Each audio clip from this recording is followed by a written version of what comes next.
though it seems very harsh and cruel to us, this was the most merciful way of getting rid of an antisocial character. And I felt so. Because the system as given by God Almighty to these Jews was a system in which they could have had limited number of wives. Unlimited number of wives. You know, Solomon had 1,000 wives and concubines. And God didn't say one word against that. Almost every prophet mentioned in the Old Testament had more than one wife. David, Jacob, he married 2 sisters at the same time. Abraham, he had altogether 3 wives. And so on. Almost every prophet you name, he had more than one wife. And God didn't say one word against that system. And a system which allowed unlimited number of wives. Why must you go and interfere with somebody else's property? Can you see the logic of it? I mean, if 1 was not enough, you take number 2. If 2 is not enough, take 4. If 4 is not enough, take 40. Why do you have to go and despoil somebody else's property? That person is an antisocial character, and the best thing to do with him is kill him and make him an object lesson for others. See? So it's a very cruel thing. Stoning a person to death. You can imagine. It's a slow, painful death. And this was to be done in public. Not hidden away somewhere behind the walls, say in Victoria what they call it, death row. No, where nobody knows what's going on. No. Bring the guy to the marketplace. The whole community gathers. You see this adulterer and this adulteress. This is justice being meted out to them. So suppose we were there. You said, not for me. Would you like to go through that? So can you see now? I said, if Jesus or a Muhammad couldn't have done anything better in the wilderness. It was a beautiful law for a nomadic people. But laws have a tendency to change the characters of people over a period of time. Any law. Well, let's take our own law. We are living in a color-conscious country. Everything's based on color. And I can tell you my experience. For 40 years I've been talking to people. I love to talk. I love to talk. I love to share with people my thoughts and what little God has given me of my food. And let me tell you that I have invited hundreds of whites to my home. I invited Africans and colors and Indians, but I'm talking specifically about the whites. Hundreds of whites, businessmen, learned men, priests, theologians, hundreds of them. And they come and enjoy my hospitality, they enjoy my food. Our food is good. The food that we cook. I tell you, the white man, he laps it up, he relishes it. The African, he flogs it. And the color of the African, nobody can resist the food that we offer. Am I right? You see, everybody loves our food. Maybe the way we put our spices and the way we cook, the aroma that comes from our pots, you just can't, irresistible. So the white man and the woman, they enjoy my food and they enjoy my talk. Because whatever I'm talking is from an angle which they might not have seen before. Because it's something novel to them. So they enjoy the talk and they enjoy the food. And they thank me profusely when they part. And subsequently when I meet them in the streets, they shake hands with me. How is Mr. Deedat? How's the family? Convey my regards to the missus. But no white man, by God I tell you, no white man in 40 years has invited me to his home for a cup of tea. I'm asking my European people that I can talk to. Look, I'm not trying to score any points against anybody. But I'm asking, don't you people know how to reciprocate? In your culture, in your civilization, is there no such thing as reciprocation? There is. There is. You do reciprocate, I know. Among yourselves, you do. You invite one another to your homes. But at the back of your mind, to invite a black man to your home, something else is involved. You personally may be a saint walking this earth, an angel walking this earth, but at the back of the mind, the laws of the country, color, has knocked into your psyche. That thought that, look, this coolie coming to an elite area in Durban North, one Sunday morning, looking for your home, number 10 Downing Street, and, with this funny headgear and this beard, for that number 10, and eventually he finds it. There are people watering the garden, there are people sitting on the veranda. He says, what is this bully doing around here? And then maybe, I find the house, I knock at the door, Mrs. Smith opens the door, and because she has enjoyed my hospitality, she's so happy. She says, come in, Mr. Deedat, come in. She means well. I go inside and we start chatting again, and religion is a deep subject, you might carry on for hours, and tongues begin to wag. He says, what is that doing inside here? What are they doing? Running a shebeen or what? What is Mrs. Smith doing? What business is she in now? Or another relation of the family comes in, they find this black man there, brown man. So my host will have to go out of his way to explain my presence there. He said, this is Mr. Deedat. When we went to his house, his family, they received us so well, and they gave us such nice food and whatnot. Oh, you're going out of your way, actually, to justify my presence there. You know it. You have to justify, what is this guy doing here in the house? So, to avoid all that, best thing is, convey my regards to the missus, This is what it is. Laws have a tendency to change the characters of people over a period of time. In Hitlerite Germany, a nation so civilized, so cultured, the nation of Goethe and Beethoven, one of the most cultured nations in Europe, they could stoop down to incinerating 6 million Jews with a fact of fiction. The fact is, even 6 Jews. 6 million Jews, and this cultured nation, Christian nation, allowed it. As a people, 90 million Germans were Christians, even if Hitler was an atheist.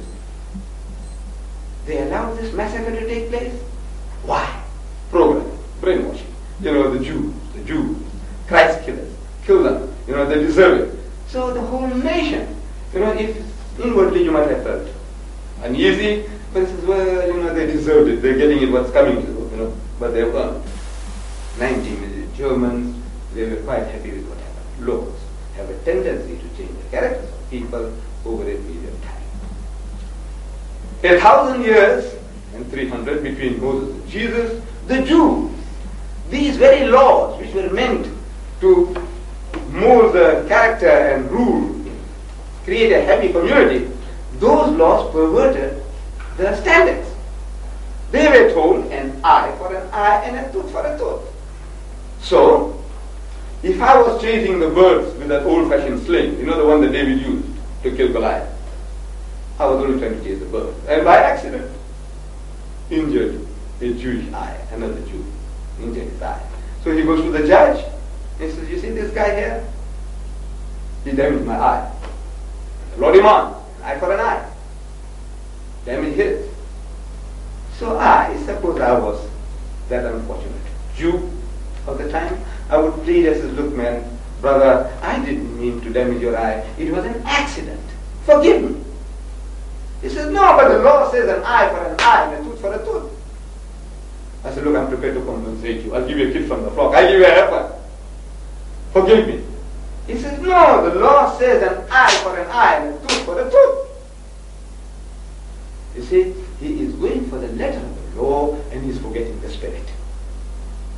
So Jesus Christ, another spiritual physician among the Jews, he comes on the scene and he sees this perversion, this sickness, that they have gone for the letter of the law and they have forgotten the spirit. So wanting to bring them back to that wire media, the balanced road, he gives them another extreme as an antidote. It has been said by them of old time, Jesus said, an eye for an eye and a tooth for a tooth.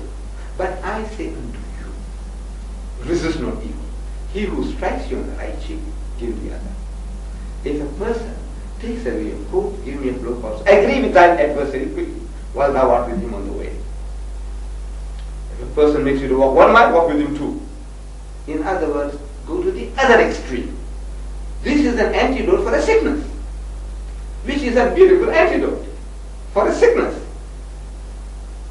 But we Muslims, what we say is this, that antidote will not work.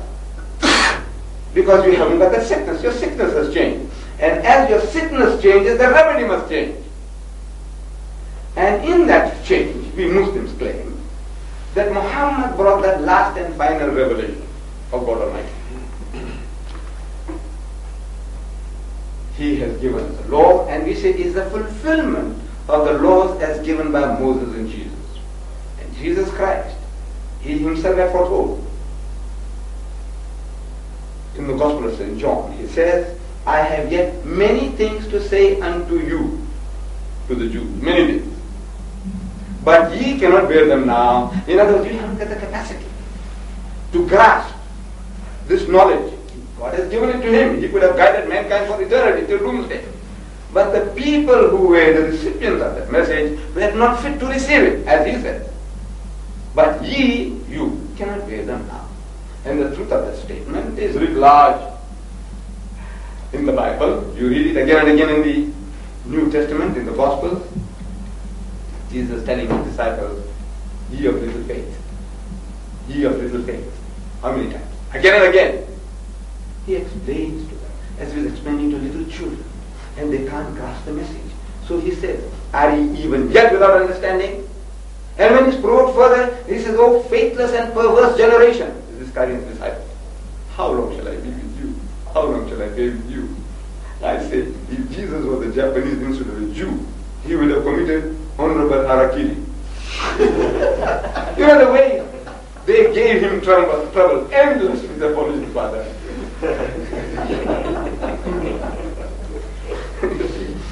They gave him endless trouble. Everything he's telling them, they misunderstand. They misconstrue. Everything. So he says, I have yet many things to say unto you, but ye cannot bear them now.